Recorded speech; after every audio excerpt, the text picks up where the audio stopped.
ഒരു തൊഴിലുടമയ്ക്ക് തീർച്ചയായും തന്റെ തൊഴിലാളി അവർക്ക് താല്പര്യമുള്ള സ്ഥലത്തേക്ക് സ്ഥലം മാറ്റാനുള്ള അധികാരമുണ്ട്. അതിന് ചില മാനദണ്ഡങ്ങൾ നിയമം നിർദ്ദേശിച്ചിട്ടുമുണ്ട്.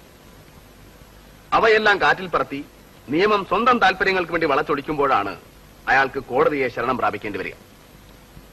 3 മാസത്തിനുള്ളിൽ 6 ട്രാൻസ്ഫർ. സാമാന്യ ബോധത്തിനും യുക്തിക്കും നിരക്കാത്ത ഈ നടപടിയെ ന്യായീകരിക്കാൻ വിജ്ഞാനിയായ ബോർഡിന്റെ വക്കീൽ ഉയർത്തിപ്പിടിക്കുന്നത് KS&SSR rule 9B പ്രൊട്ടക്ഷനാണ്.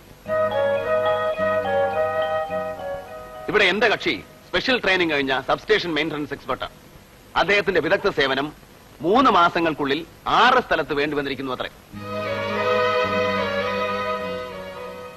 Special training കഴിഞ്ഞ മറ്റു വിദഗ്ധർ ഒരേ സ്ഥലത്ത് വർഷങ്ങളായി തുടരുമ്പോഴാണ് എന്റെ കക്ഷിയുടെ സേവനം മാത്രം ബഹുമാനപ്പെട്ട വകുപ്പ് മന്ത്രിക്ക് ബോർഡിന് ആവശ്യം.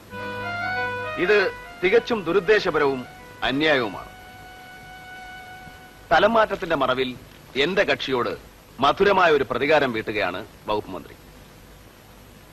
ഭരണപരമായ അടിയന്തരാവശ്യങ്ങൾക്ക് വേണ്ടി വിദഗ്ധ സേവനം ഉപയോഗപ്പെടുത്തുന്നു എന്ന വ്യാജേന എന്റെ കക്ഷിയെ പീഡിപ്പിച്ച് സർവീസിൽ നിന്ന് തന്നെ നീക്കാനുള്ള ഒരു തന്ത്രമാണ് ഈ സ്ഥലമാറ്റത്തിന് പിന്നിൽ.